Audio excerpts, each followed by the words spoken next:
Section 23.5, the Paleozoic Era.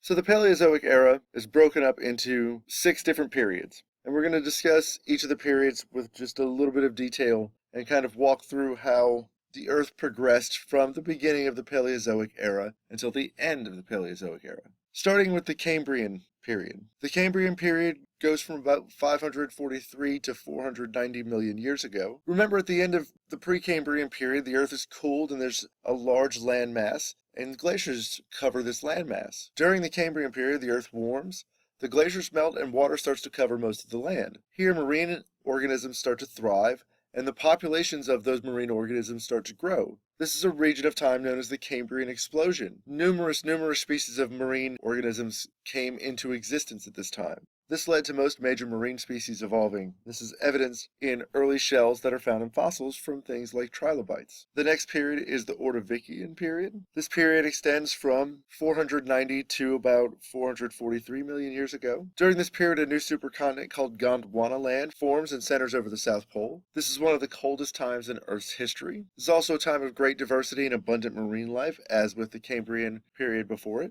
However, as more glaciers form and the Earth gets colder, water levels drop and many shallow marine habitats disappear, causing extinctions of up to 85% of marine life. Following the Ordovician is the Silurian period, beginning approximately 443 million years ago to about 417 million years ago.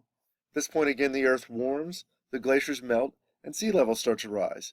And here we start to see the emergence of terrestrial life. Plants. Plants begin to move from shallow water systems onto the Earth and then further inland. This is also a time where there are air-breathing scorpions and millipedes that become very common. Next is the Devonian period, from 417 to 354 million years ago. And while Gondwanaland still existed in the southern hemisphere, at this point another supercontinent called Eurasia forms near the equator. This is from land that would become North America and Europe. Because this land is near the equator, it's generally warm and moist. Again, aquatic life flourishes, and near the end of this period, the earliest amphibians start to emerge from the water onto the land. Following the Devonian period is the Carboniferous period, with 2 subperiods. The Carboniferous period goes from approximately 354 to 290 million years ago, and contains 2 subperiods, the Mississippian and the Pennsylvanian. At this point, Gondwanaland and Laurasia begin to merge to form what will become Pangaea, and this contributes to mountain building inland, forming things like the Appalachian Mountains in North America. Here, the lands that exist, as the water areas are squished away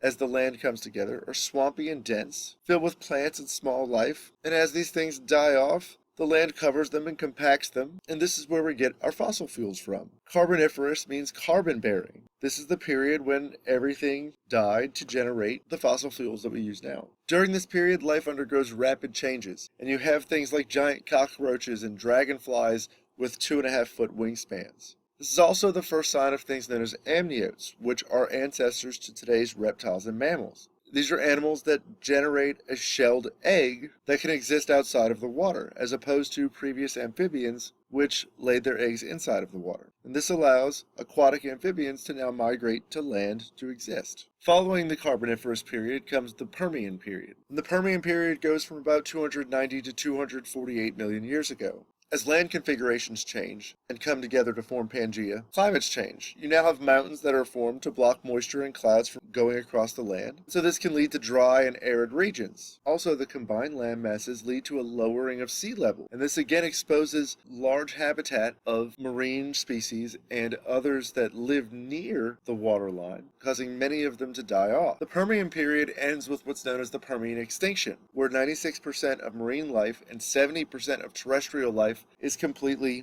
gone, wiped out. This is likely due to the chain effects of the formation of Pangaea, as all the land came together and all the water in between was forced away. At this time, reptiles still continued to flourish on the land, and they evolved throughout this period. And there are 2 major groups of reptiles that appeared during this period. Synapsids, which are ancestors to mammals, which dominated at the time during the Permian period, and diapsids, which are the reptiles that gave rise to the dinosaurs.